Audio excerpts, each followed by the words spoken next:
আমি Sabbir, mobile journalism editor in chief, Bangladesh Times.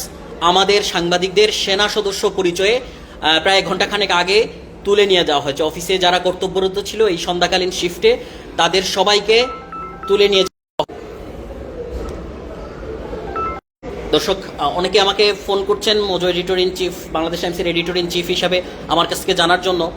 কিছুক্ষণ 1 ঘন্টা আগের ঘটনা, সেনা সদস্য পরিচয়ে আমাদের সংবাদকর্মীদের তুলে নিয়ে যাওয়া হয়েছে। যারা দায়িত্বরত ছিল এই সন্ধ্যাকালীন শিফটে তাদের কোনো কারণ ছাড়া, কিছু না বলে তাদেরকে তুলে নিয়ে যাওয়া হয়েছে। বাংলাদেশে এরকম একটা গুরুত্বপূর্ণ নির্বাচনের প্রাক্কালে এ ধরনের একটা ঘটনার তীব্র নিন্দা এবং প্রতিবাদ জানাচ্ছি। যেহেতু আমাদের অফিস আমরা মনে করছি আক্রান্ত, এটা স্বাধীন সাংবাদিকতার বিরোধী। এই সময়ে আমরা সাংবাদিকতার স্বাধীনতার সবচেয়ে চূড়ান্ত সময় উপভোগ করছিলাম এই অন্তর্বর্তী সরকারের অধীনে, কিন্তু এই শেষ সময়ে এসে একটা গণমাধ্যম অফিস এভাবে আক্রান্ত হবে এটা আমরা মনে করি না, এটা অপ্রত্যাশিত। যেহেতু বাংলাদেশ টাইমস নিবন্ধিত অনলাইন, আমাদের সঙ্গে ISPR এর যোগাযোগ আছে।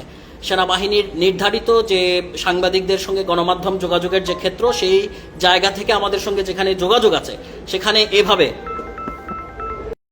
এভাবে আমাদের সঙ্গে কোনো ধরনের যোগাযোগ না করে, কোনো সংবাদ নিয়ে কেউ সংক্ষুব্ধ হলে আমাদের সঙ্গে যোগাযোগ করতে পারে এবং এর জন্য যথাযথ প্রক্রিয়া আছে বলে আমরা মনে করি। সেই সময়ে আমাদের সাংবাদিকদের তুলে নিয়ে যাওয়া হয়েছে উত্তরা আর্মি ক্যাম্পে। আমরা এটাও খবর পেয়েছি। গতকালকে ইনকিলাব মঞ্চের যে বিক্ষোভ চলে, সেই যে উত্তপ্ত পরিস্থিতি বা একটা পরিস্থিতি সৃষ্টি হয়, সেই সময় একজনের একটা বক্তব্য আমাদের সংবাদ মাধ্যমে প্রচার হয়, যেখানে সম্ভবত সেনা সদস্য নিয়ে প্রশ্ন তুলছিল, সেনা সদস্য নিয়ে বা এরকম কোনো একটা বিষয় নিয়ে কথা বলছিল। এটা পাবলিক বাইট, এটা হচ্ছে যে একটা পাবলিক বাইট এবং এটা রিলস আকারে যায়। কোনো সংবাদে সংক্ষুব্ধ হলে আমাদের সঙ্গে ওইভাবে যোগাযোগের প্রক্রিয়া আছে, কিন্তু এভাবে সন্ধ্যায় একটা গণমাধ্যম অফিস ঘেরাও করে তার সাংবাদিকদের তুলে নিয়ে যাওয়া, এটা খারাপ দৃষ্টান্ত বাংলাদেশের। অন্তর্বর্তী সরকারের যখন একটা অর্থবহ, গ্রহণযোগ্য এবং নির্বাচন উপহার দিতে যাচ্ছে বাংলাদেশকে, সেই সময় এ ধরনের একটা ঘটনা খারাপ নজির বা দৃষ্টান্ত বলে আমি Mojo editor in chief, Bangladesh Times মনে করছি। স্বাধীন সাংবাদিকতার বিরোধী বলে মনে করছি। আমি জানি না যারা তুলে নিয়ে গেছে সেনা সদস্য পরিচয়ে তারা এই লাইভটা দেখছে কিনা। আমি মনে করছি তারা যেভাবে তুলে নিয়ে গেছে, আমি চাই যে সেইভাবে আমাদের অফিসে আমাদের সহকর্মীদের ফিরিয়ে দেওয়া হোক। কারণ আপনারা আপনাদের সাংবাদিকদের সঙ্গে যোগাযোগ করার জন্য যে প্রক্রিয়া আছে, সেই প্রক্রিয়া অবলম্বন করা উচিত ছিল আপনাদের। আমরা একটা গণমাধ্যম, সরকারের অনুমোদিত গণমাধ্যম।